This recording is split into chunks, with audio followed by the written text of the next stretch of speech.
اصل میں حضرت علی رضی اللہ تعالیٰ عنہ کی شہادت بھی اسی الفتنۃ الکبریٰ کا تسلسل ہے۔ وہ جو عبداللہ ابن سبا کا پیدا کردہ عظیم ترین فتنہ تھا، اسی کا ایک نتیجہ حضرت علی کی شہادت بھی ہے، لیکن وہ بات ذرا تفصیل سے سمجھنی ہوگی، اور اس کے لیے میں ممنون احسان ہوں۔ حال ہی میں ایک کتاب چھپی ہے، ڈاکٹر سید رضوان علی ندوی، وہ محقق ہیں تاریخ کے، انہوں نے بڑی تاریخی تحقیق کے بعد جو باتیں بیان کی ہیں وہ میں آپ کے سامنے رکھ رہا ہوں۔ عرب میں جنوب مغرب کی کونے میں، جہاں یہ یمن بھی آباد ہے، اس کے اوپر نجران ہے، اسی علاقے میں یمامہ کا علاقہ کہلاتا ہے۔ یہاں ایک قبیلہ آباد تھا، بنو تمیم۔ یہ جو لوگ تھے بڑے کرخت مزاج، جنگجو، اکھڑ، ضدی، اور جس بات کو ایک دفعہ مان لے اس پر اڑ جانے والے اور مر مٹنے والے۔ یہیں سے فتنہ پہلا اٹھا تھا، سب سے بڑا جو نئے جھوٹے نبی کھڑے ہوئے تھے ان میں سب سے بڑا تو مسیلمہ کذاب تھا، یہی تو علاقہ تھا۔ اور اس کے خلاف اس فتنے کی سرکوبی میں کتنے صحابہ، 1200 صحابہ ایک جنگ کے اندر شہید ہوئے، جن میں 500 جو ہیں وہ حفاظ تھے رضی اللہ تعالیٰ عنہ اجمعین۔ تو یہ لوگ جو یہ تھے بڑے زوردار تھے۔ اس قبیلے کے بارے میں حضرت عمر رضی اللہ تعالیٰ عنہ نے ایک بڑی عجیب حکمت عملی اختیار کی۔ ان کو وہاں سے اکھاڑ کر اور ایران کی سرحدوں پر آباد کر دیا، اب جہاں پر جہاد ہو رہا تھا، تاکہ ان کے اندر جو یہ جنگجوئی ہے یہ اب اس مقصد کے لیے استعمال ہو، اب وہ دارالاسلام کی توسیع کے مقصد کے لیے استعمال ہو، اور وہ ہوئی۔ حضرت عمر نے 2 چھاؤنیاں بنائی تھی رضی اللہ تعالیٰ، کوفہ اور بصرہ، کیونکہ ظاہر بات ہے کہ اب جو اسلام کا دائرہ پھیل رہا تھا اور اسلامی حکومت پھیل رہی تھی، اور زیادہ تر جو ہے مشرق کی طرف پھیل رہی تھی، ایران اور خراسان وغیرہ کی طرف، تو اب مدینے سے اس کا کنٹرول اتنا آسان نہیں تھا، فاصلہ تھا، تو چھاؤنیاں بنائیں تاکہ یہ اس سرحد کے اوپر یہ موجودہ مرکز رہے، یہاں فوجیں موجود رہیں، کہیں کوئی بغاوت ہو تو اس کو کچلنے کے لیے وہ قوت فوری طور پر دستیاب ہو سکے۔ یہ لوگ ہیں کہ جو عبداللہ ابن سبا کی فتنے سے سب سے زیادہ متاثر ہوئے۔ ان کی مزاج میں وہ کجی تو تھی نا۔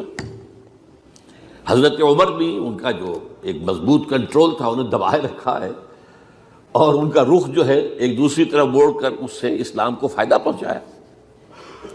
لیکن اس کے بعد جب فتنہ جو آیا یہ عبداللہ ابن سبا، تو سب سے بڑھ کر یہی لوگ اس کے ماننے والے، اور انہی میں سے وہ لوگ تھے جنہوں نے جانیں بھی دے دی ہیں، جنہیں حضرت علی نے زندہ جلایا ہے، اس لیے کہ وہ کہتے تھے کہ علی خدا ہے۔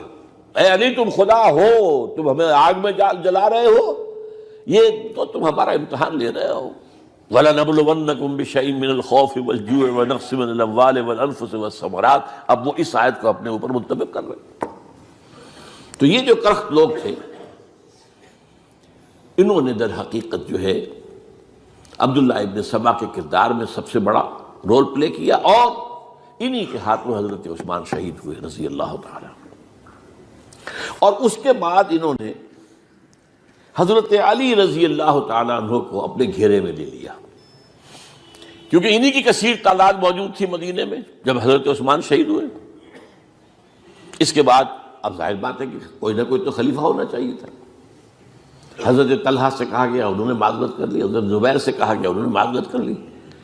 اب ظاہر بات ہے کہ حضرت علی آخر امت کو چھوڑا تو نہیں جا سکتا تھا بغیر امام کے، انہوں نے قبول کر لی، اگرچہ حضرت حسن روکتے رہے کہ ابا جان یہ ان لوگوں کی بیعت جو ہے آپ قبول نہ کیجیے۔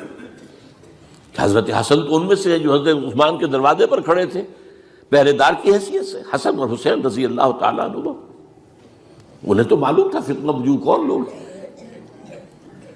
اس کے بعد حضرت علی رضی اللہ تعالیٰ عنہ نے اسی حکمت سے، جس حکمت کے تحت حضرت عمر نے یہ چھاونیاں آباد کی تھی، دارالخلافہ بھی مدینے سے کوفہ منتقل کر دیا تاکہ پورے عالم اسلام کو کنٹرول کیا جا سکے اس مرکز کے ساتھ۔ اس کا نتیجہ یہ نکلا کہ اب گویا کہ حضرت علی کے گرد ان لوگوں کا گھیراؤ مکمل ہو۔ کوفے میں یہی تو آباد تھے، کوفی یہی تو تھے، حضرت عمر نے انہیں لا کے یہاں آباد کیا تھا۔ جب حضرت علی نے کوفے کو اپنا دارالخلافہ قرار دیا تو گویا کہ ان کا پھر عمل دخل بہت بڑھ گیا۔ ایک طریقے سے یوں کہا جا سکتا ہے کہ انہوں نے اب حضرت علی رضی اللہ تعالیٰ عنہ کو اپنے محاصرے میں لے لیا۔ چنانچہ جنگ جمل کے موقع پر یہ ہوا ہے کہ صلح ہو گئی تھی، حضرت عائشہ رضی اللہ تعالیٰ عنہ کے جو نمائندے تھے اور ادھر سے حضرت علی، صلح ہو گئی تھی، طے ہو گیا تھا کہ ہاں قاتلین عثمان کو جو ہے اس کو سزا دی جائے گی، قصاص لیا جائے گا حضرت عثمان کی قتل کا۔ لیکن ان لوگوں نے 10,000 آدمی کھڑے ہو گئے کوفے کے اندر، ہم سب قاتل ہیں عثمان کے، لو قصاص ہم سے اگر لے سکتے ہو، جس کے نتیجے میں اور انہوں نے جنگ شروع کر دی۔ اور جب جنگ شروع ہو جائے تو پھر اس کے بعد تو کوئی نہیں دیکھ سکتا کیوں شروع ہوئی، کیسے شروع ہوئی، کس نے شروع کی۔ اب تو یا مارو یا مرو، دو ہی باتیں ہوتی۔ 10,000 مسلمان ایک رات میں شہید ہوئے جنگ جمل میں۔ اب اس کے بعد حضرت علی رضی اللہ تعالیٰ عنہ کی خلافت جو ہے حضرت امیر معاویہ نے ماننے سے انکار کر دیا۔ جب تک قاتلین عثمان کو سزا نہیں دیتے ہم بیعت نہیں کریں گے۔ یہ نہیں کہ دعویٰ کیا ہو کہ میں خلافت کا حقدار ہوں، یہ نہیں، لیکن یہ کہ آپ کو ان کو سزا دینی چاہیے۔ اب یہ تھا وہ مخمصہ جس میں حضرت علی رضی اللہ تعالیٰ عنہ وہ فرماتے تھے کہ میرا ساتھ دو تو میں ان قاتلین عثمان سے سزا جو ہے ان کو سزا دے سکتا۔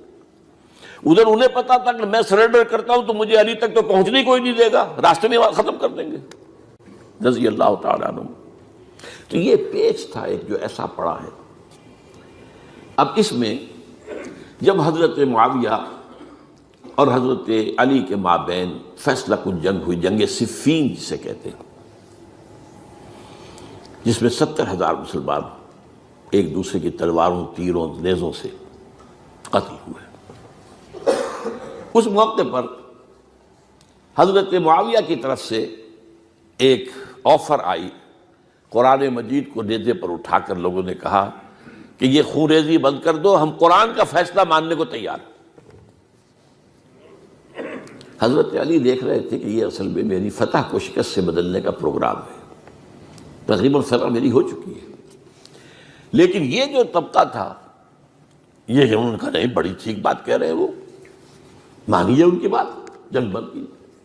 انہوں نے ہی یہی لوگ تھے جنہوں نے مجبور کیا حضرت علی کو کہ وہ تحکیم پر رضامند ہو جائے۔ اس کے بعد تحکیم میں جو معاملہ ہوا، حضرت علی حضرت عبداللہ ابن عباس کو اپنی طرف سے حکم بنانا چاہتے تھے، یہ اڑ گئے نہیں۔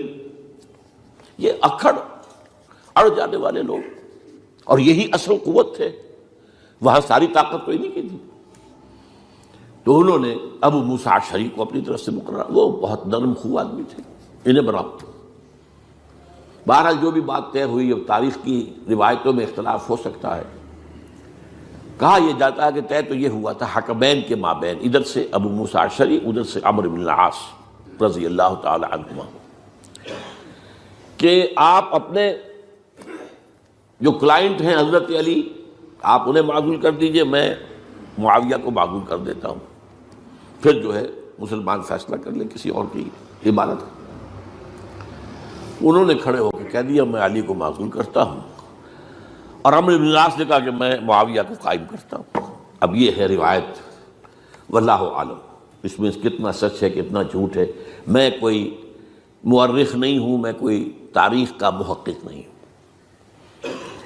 اس کے بعد جو ہے اب یہ لوگ انہوں نے کہا کہ مانیے تحکیم کو، اور جب انہوں نے حضرت علی نے اس تحکیم کے فیصلے کو ماننے سے انکار کیا تو باغی ہو گئے، حضرت علی کو کافر قرار دیا، اور جا کر ایک جگہ پر حرورہ ایک جگہ تھی وہاں پر جا کے جمع ہو گئے، جتھا بندی کی، بہت بڑی طاقت پر وہاں کر انہوں نے طے کیا کہ علی بھی کافر ہو گیا، معاویہ بھی کافر ہو گیا، عمرو بن العاص بھی کافر ہو گئے، سب کافر ہیں۔ حضرت علی کی طرف سے ایک گئے سفیر ان سے بات کرنے کے لیے، تو انہوں نے کہا تم ہی نے تو کہا تھا کہ تحکیم کو تسلیم کرو، کہ ہاں ہم نے گناہ کیا تھا، کفر کیا تھا، ہم توبہ کی، ہم نے اگر علی بھی مان لے کہ میں نے مان کر کفر کیا تھا، اب میں توبہ کرتا ہوں تو ہم ان کی بات مان لیں گے۔ اب حضرت علی اس طرح کا جھوٹ کیسے بولتے ہیں؟ انہوں نے تو کوئی کفر نہیں کیا تھا۔ بہرحال انہوں نے پھر بھی نرمی برتی کہ دیکھو اگر تم کوئی خونریزی نہیں کرو گے، فساد نہیں مچاؤ گے تو میں تمہیں کچھ نہیں کہوں گا۔ لیکن وہ اپنی ان شرارتوں سے بعد نہیں آئے۔ تو پھر تیسری جو بڑی جنگ ہوئی ہے ان جنگوں میں، جنگ نہروان کہلاتی ہے، حضرت علی کی جنگ خوارج کے ساتھ، جس میں 4000 خارجی جو ہے وہ ختم ہوئے۔